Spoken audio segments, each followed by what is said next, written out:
Hello and welcome everyone. Thank you for joining us. I'm Chris Pfaff, I'm your moderator.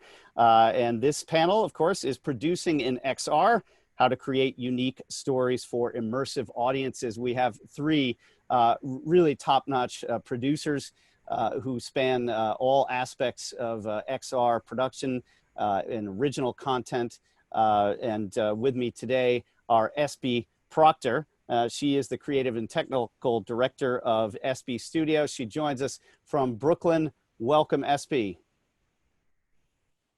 Thank you. Thank you very much. Great to have you, as always. Joining us also from Brooklyn is our very good friend, Michael Owen, the CEO of MediaCombo. Welcome, and thank you for being here, Michael. A big pleasure to be here, Chris. Thanks, and I enjoy being able to share some ideas with the VRARGS Global Summit audience. Fantastic. And last but not least, from Manhattan, Maciej Wisniewski, the founder of 99 Cent Opera. Hello again, Maciej. Hello, everyone. Great, great. So what we're going to do is we're going to have presentations from Michael Owen first, and then Maciej, and then we're going to dive into our panels. So without further ado, I'm going to turn it over to you, Michael. Hi, okay. Let me see.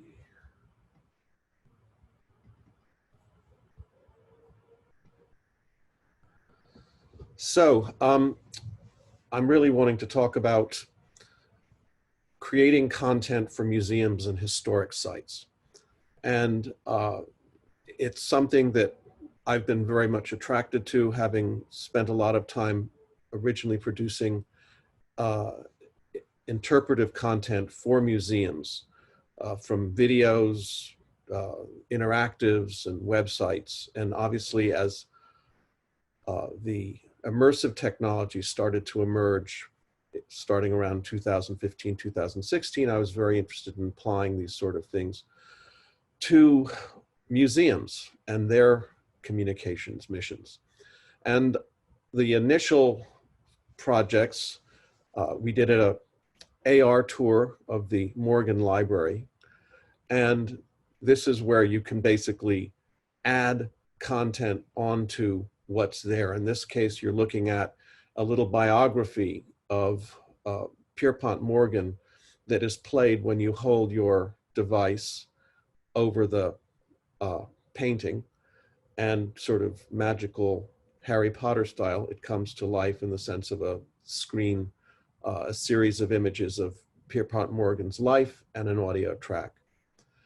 We also were able to do work with the Carnegie Museum of Natural History, in this case, doing a series of scans of the exhibition called We Are Nature in 2018, and produced a sort of tour that you could take either screen-based or using a Go headset. You can download We Are Nature for the Oculus Go now and be able to take this We Are Nature, go to an exhibition which now no longer exists. And that's really the interest in this case of why the Carnegie Museum wanted to document an exhibition, so that they could show it to funders. They could try to say to people what it would be like to have this. If you were another institution and wanted to take this exhibition, this is what it was like. And it's a lot nicer and cooler and more involved than just a series of photographs or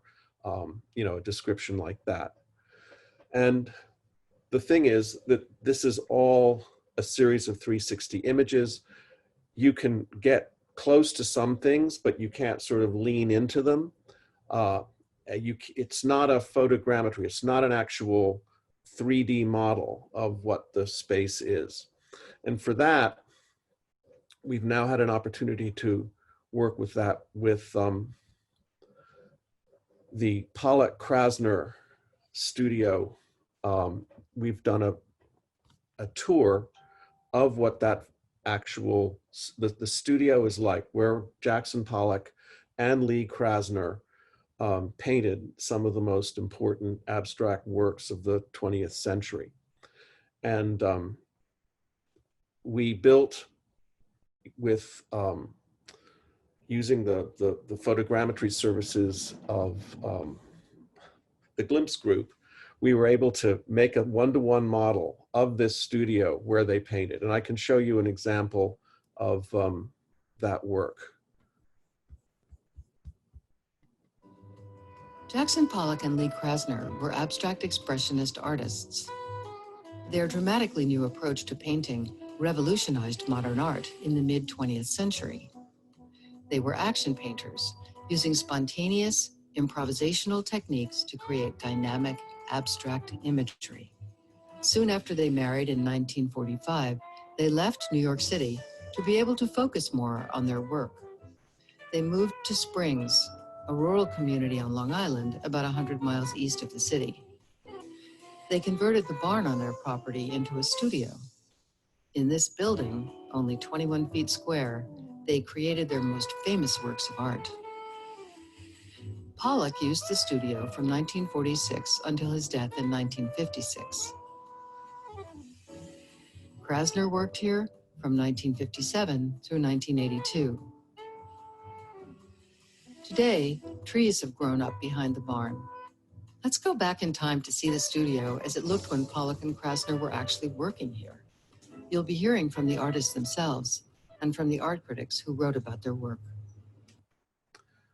So, Jackson Pollock and Lee Krasner.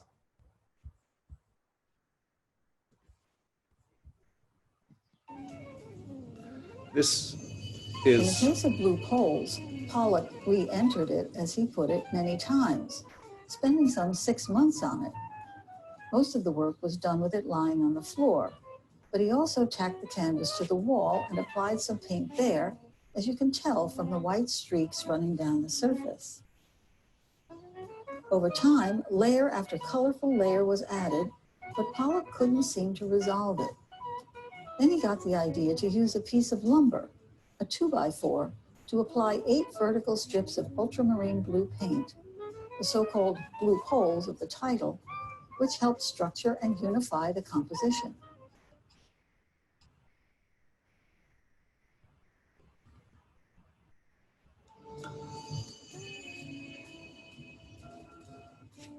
Untitled Red is a medium-sized canvas filled with twisting, curling forms, some of them created by squeezing crimson paint directly from the tube.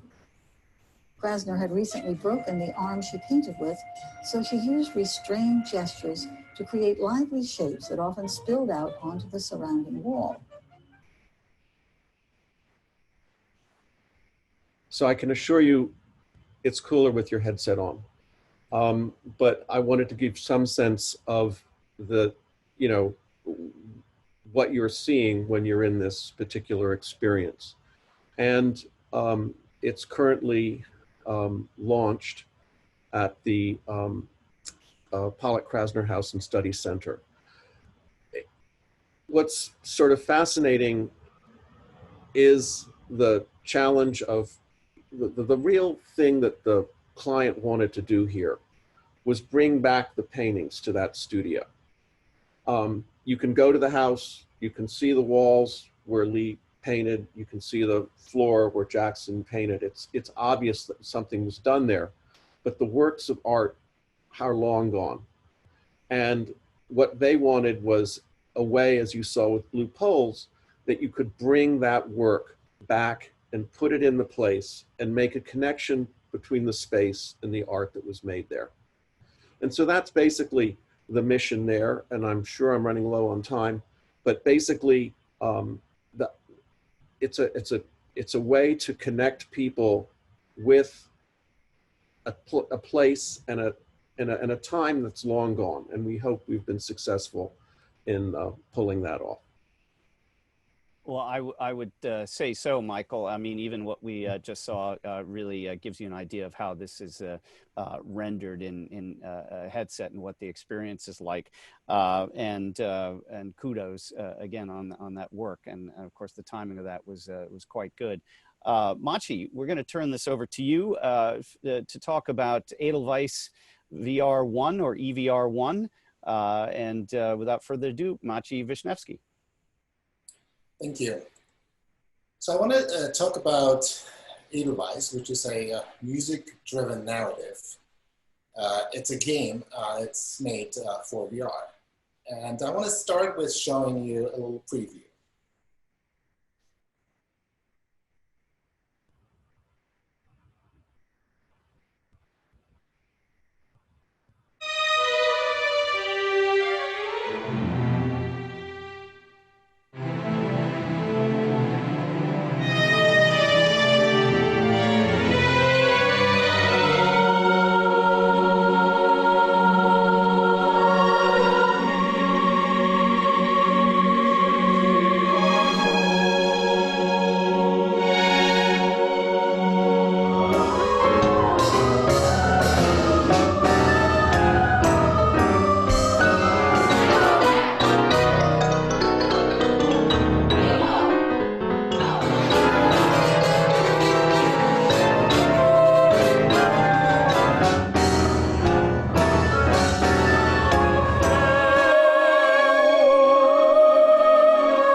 So next, I want to show you the first day, the intro to the first day.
So let me just say a few words about the story.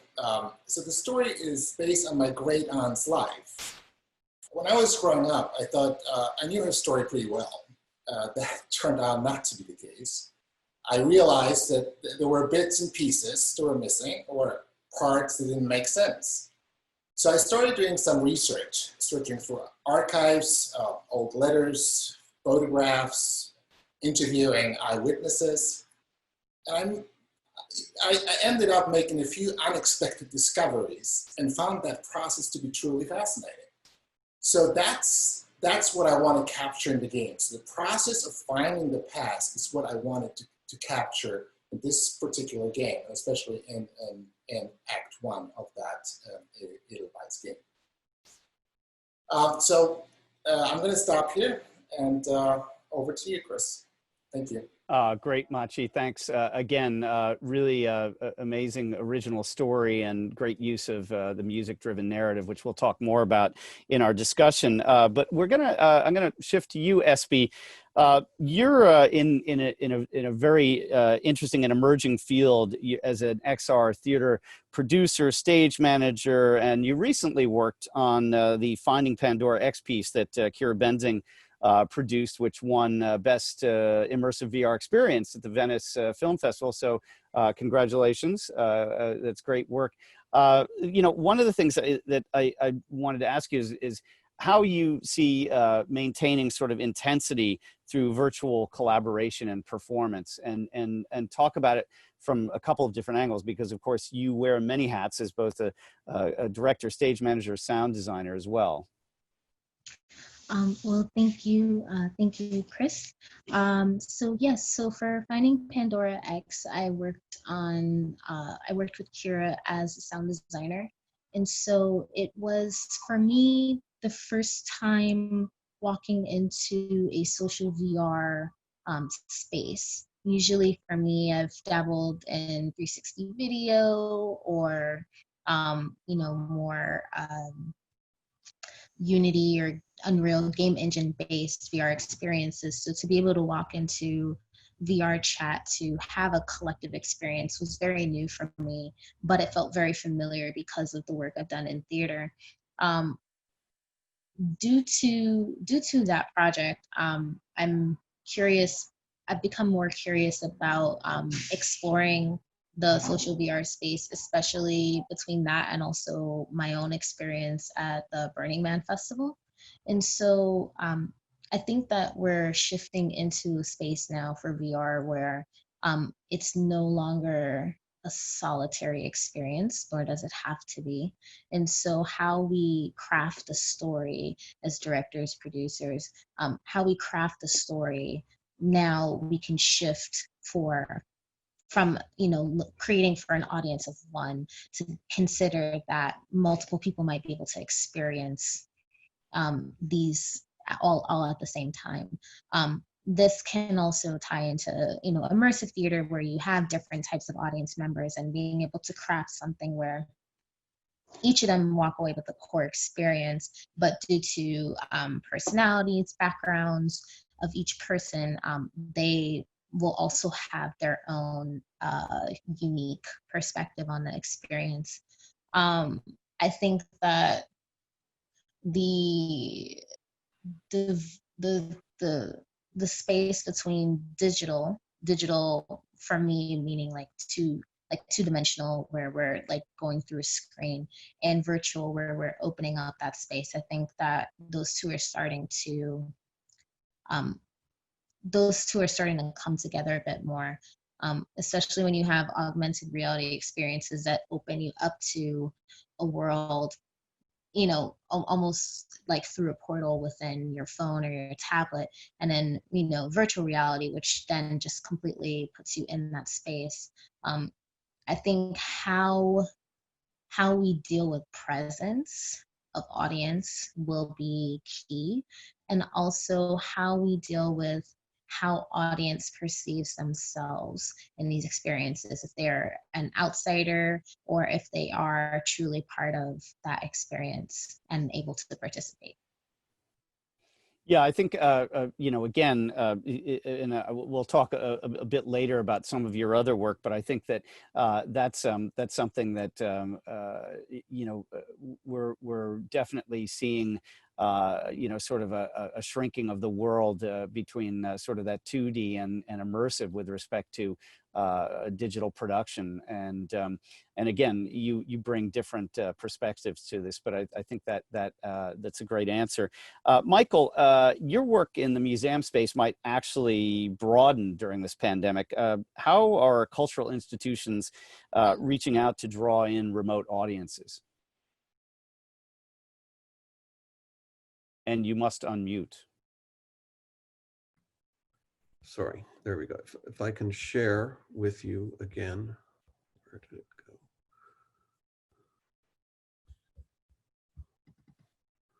go? The Getty had a great response to the pandemic.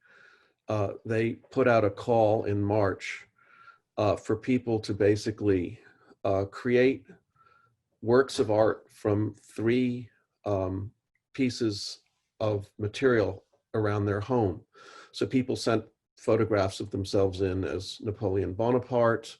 Here we see the Scream created with a cookie and a loaf of bread, a slice of bread and some jam. And then another institution, in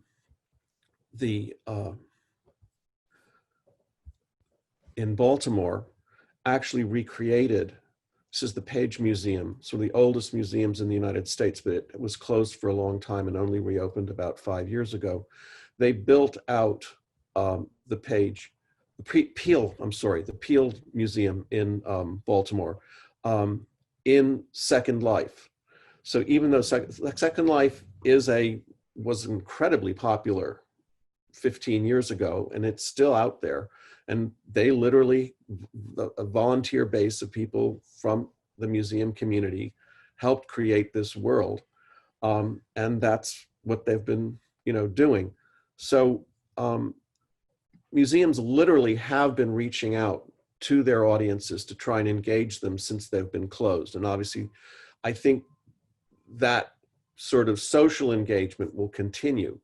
We have been approached by groups that want to use VR or be able to extend the reach. So I do think there's interest there.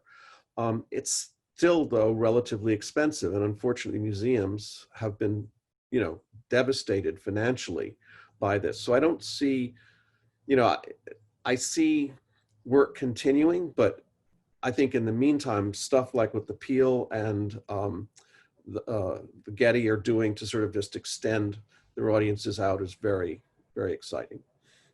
Yeah, and it's a great shout out to Second Life, which, as you said, is still around. I mean, Linden Labs created something that was very successful, and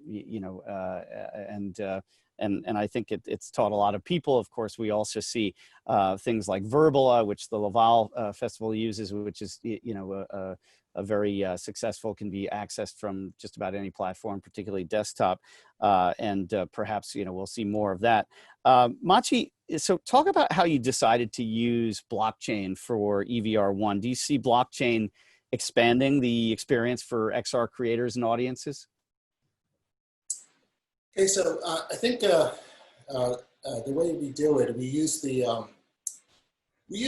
blockchain in 4 different ways. So the first part of it is that we created a storytelling framework on the blockchain. And when I say blockchain, in our case, I mean the Ethereum blockchain. And since it's programmable, it's it's Turing complete, so you can do anything you can possibly imagine.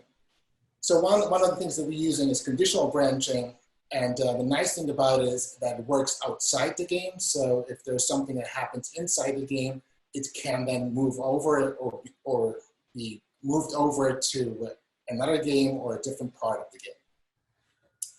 So the second part that's part of the blockchain implementation is a cryptocurrency reward system. So we create an in-game wallet, an Ether wallet in our game, and it allows you, if you play the game really well, and if you get a high score, you get rewarded with Ether. And it's kind of interesting, the side effect of this is kind of really interesting because it brings like real world consequences into the game. Because such as the dollar or the euro, it allows you to use it. And in the game, I'll give you an example. So, for example, if you want to use your rewards, your cryptocurrency to, let's say, bribe a prison guard, you can potentially do that. That has consequences. You might. In the game. And I want to be clear, that's not part of the Act 1, but part of Act 2. The third part is that cryptography is part of the story.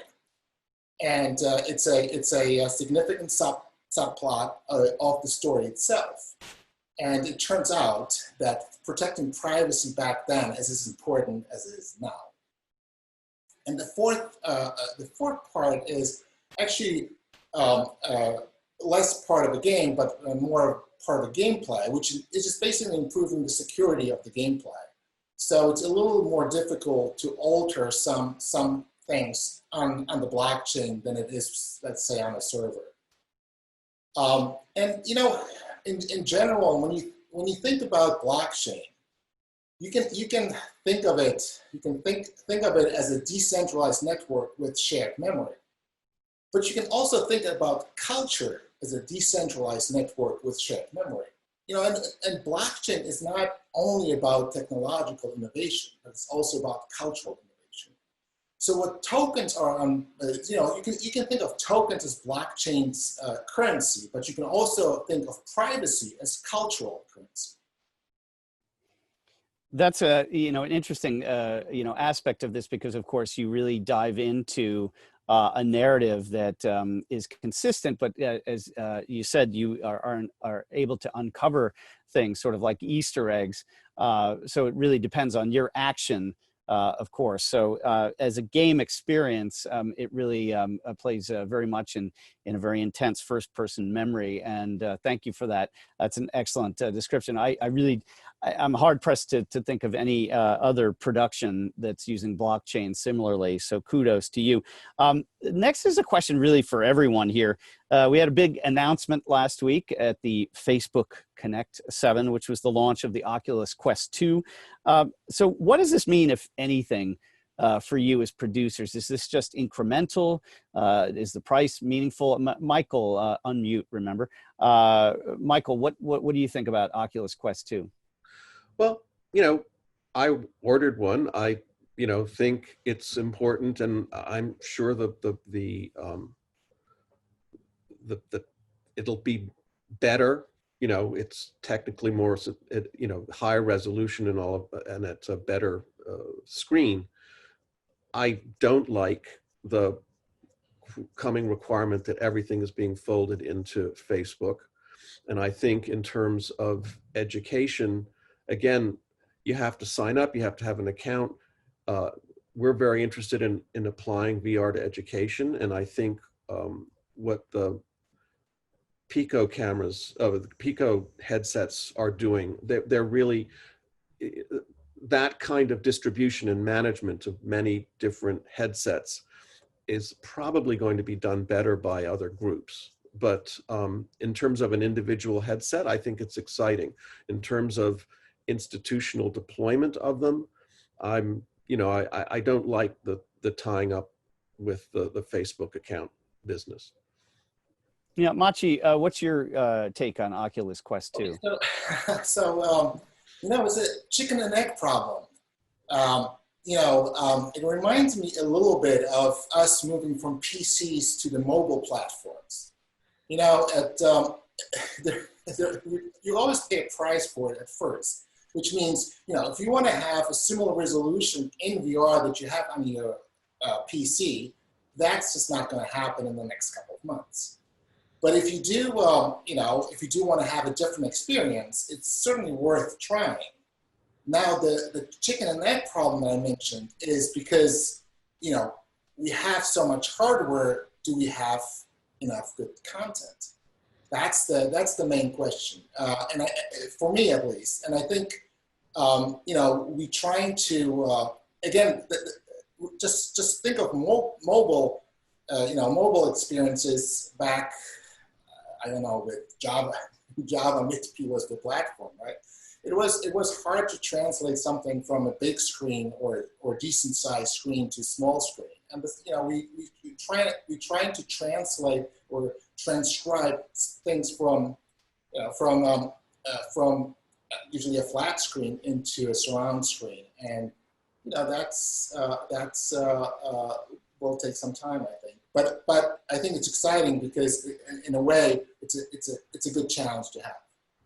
Yeah, and I definitely know where you're coming from. I produced some of the first short mobile films in 2003, and that was on a Nokia 3650. And you know, of course, you're dealing with Symbian, so basically you're retrofitting everything at that point. And I think we're you know, we're kind of in this intermediary stage in terms of the performance per price. You know, some have said, of course, that you know, it's still less expensive. We're talking about Oculus Quest 2 than your higher end smartphones. So it's an interesting point to make. Espii, what do you make of Oculus Quest 2? How does that affect you as a producer?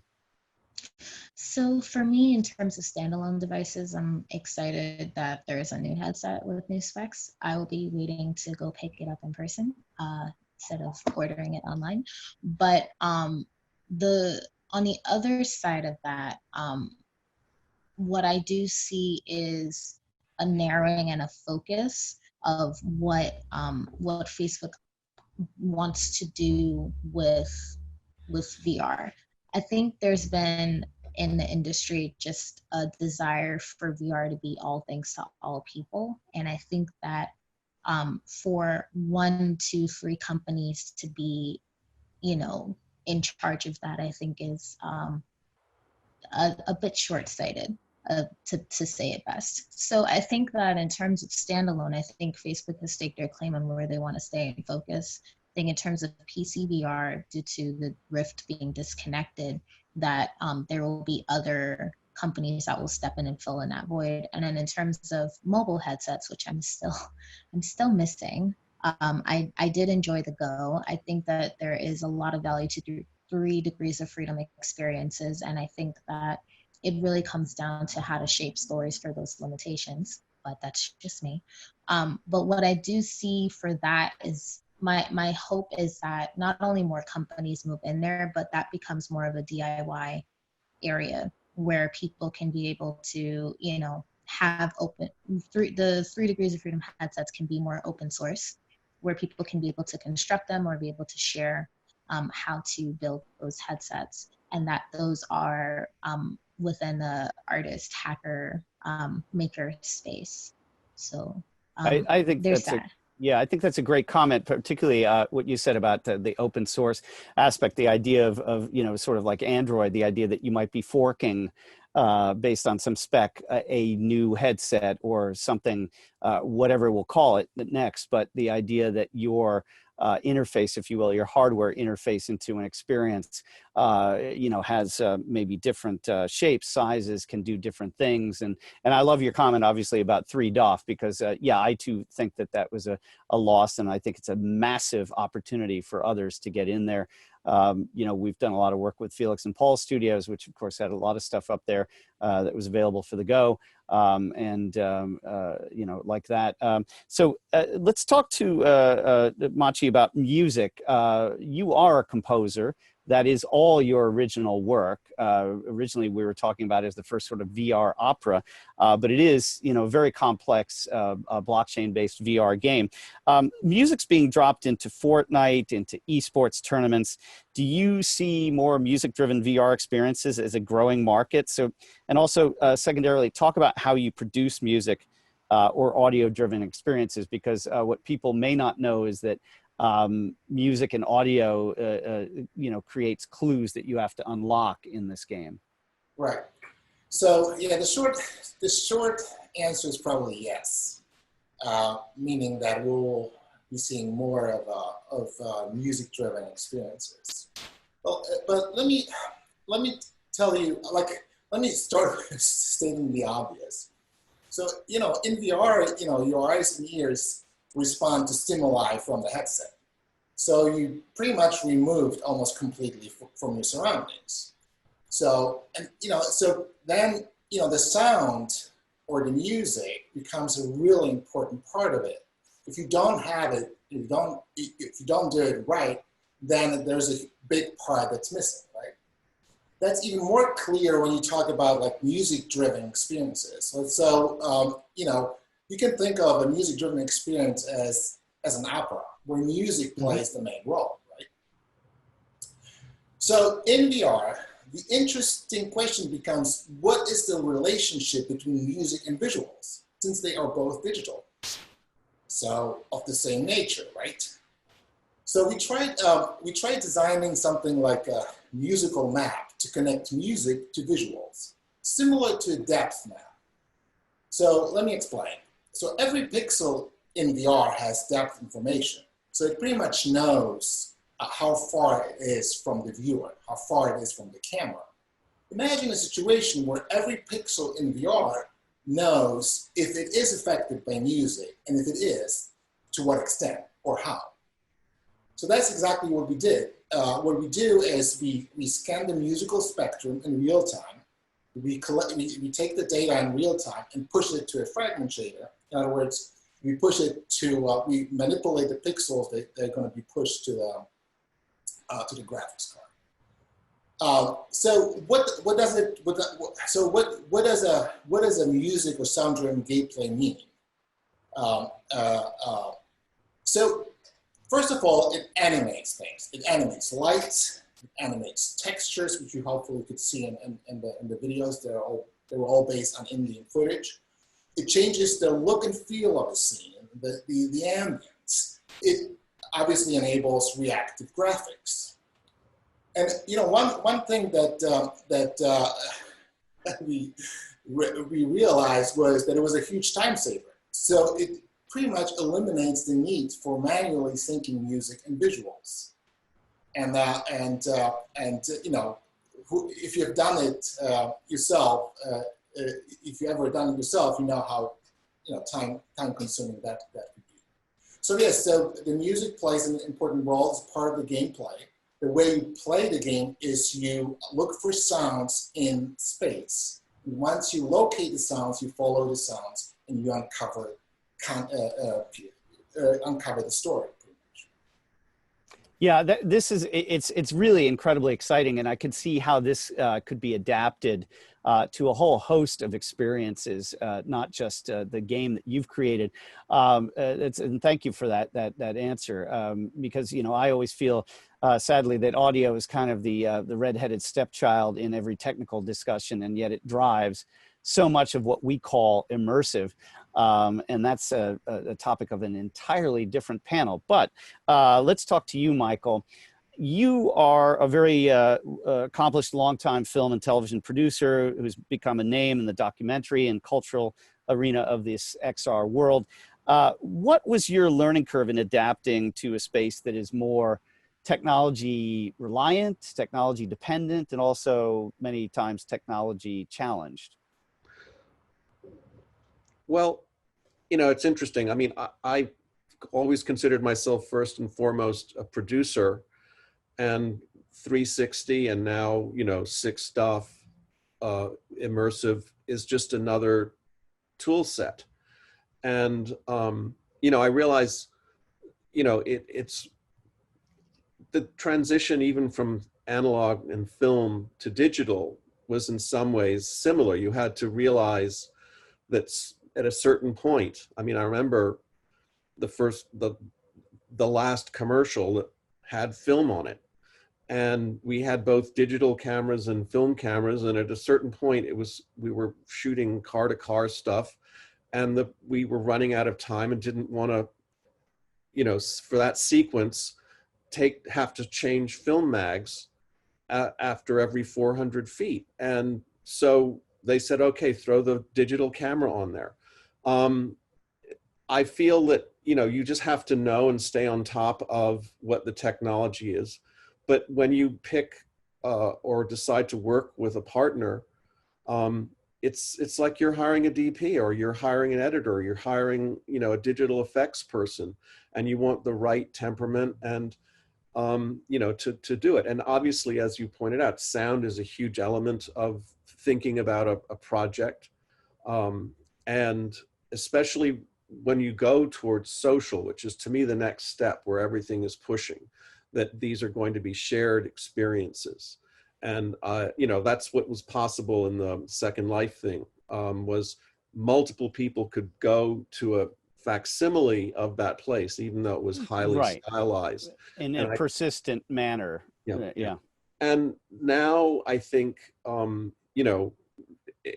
excited to see what technology and working with people can do to recreate that sense of, you know, being in another place with other people at the same time, and what you need to do to accomplish that. Yeah, it's great. And by the way, you know, of course, all those ads that were shot on film back then, they just wound up on U-matic tapes that are still in agency archives somewhere. They probably still haven't been digitized. Trust me, I know this for a fact. Espii, your work is, I mean, you're really a multi-hyphenate when it comes to the world of production, and particularly in VR and XR.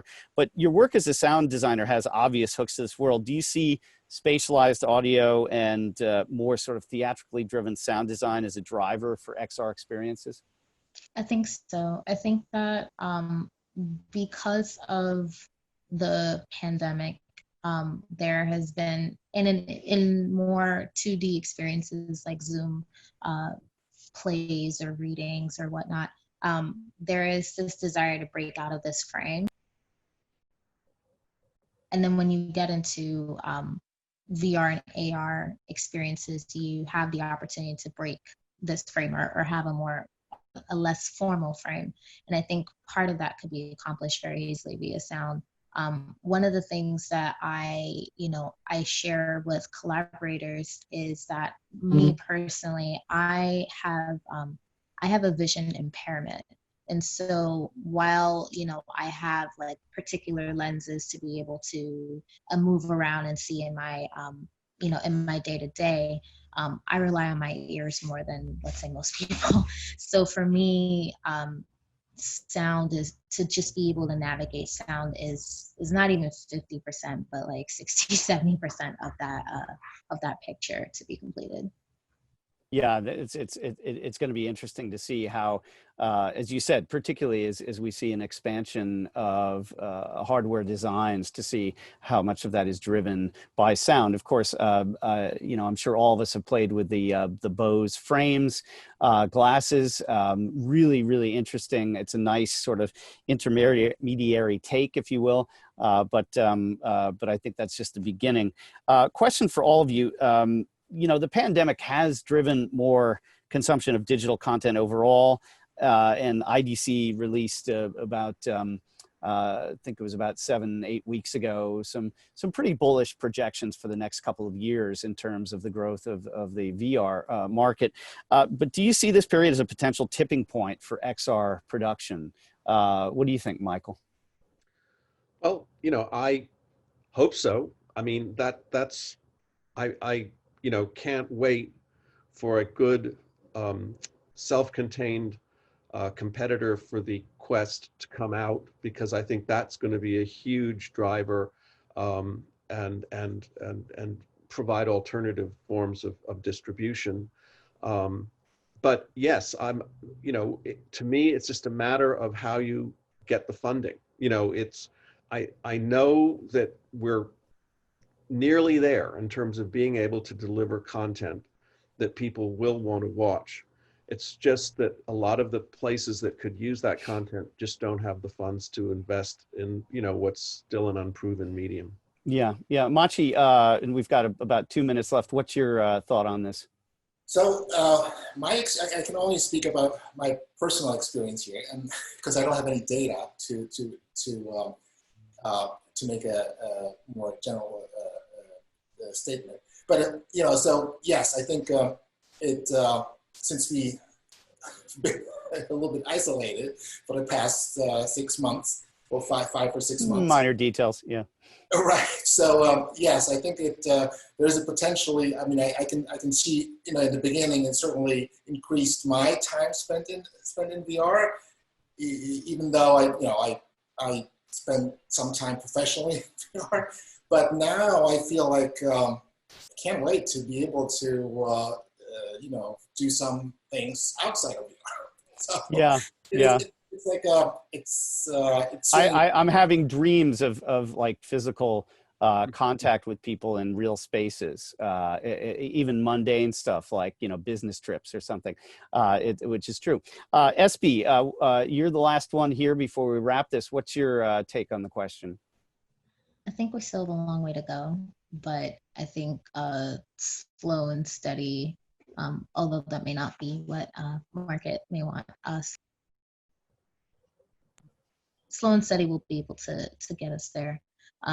Like Michael said, I think options are what's needed. We definitely need a variety of options for headsets, standalone, PC, mobile. Exactly. And, you know, for us to really be able to get to a broad range of people, and then also the funding for creators, because we need. Yeah, two massive things. I think the first one is obvious, but frequently overlooked in our industry. There's no question, and but that's all the time we have. So again, thank you to my panelists for producing it in XR, how to create immersive experiences, unique stories for immersive experiences. We're very happy to be part of the VRAR Association Global Summit again. Thank you to my co-chair, the Storytelling Committee of the VRAR Association, Michael Owen from MediaCombo, Maciej Wisniewski from 99 Cent Opera, and of course Espii Proctor from Espii Studios. I'm Chris Pfaff from Chris Pfaff Tech Media LLC. We'll see you in the chat room, and thanks for watching, and be well, and as always, be virtual. Thank you.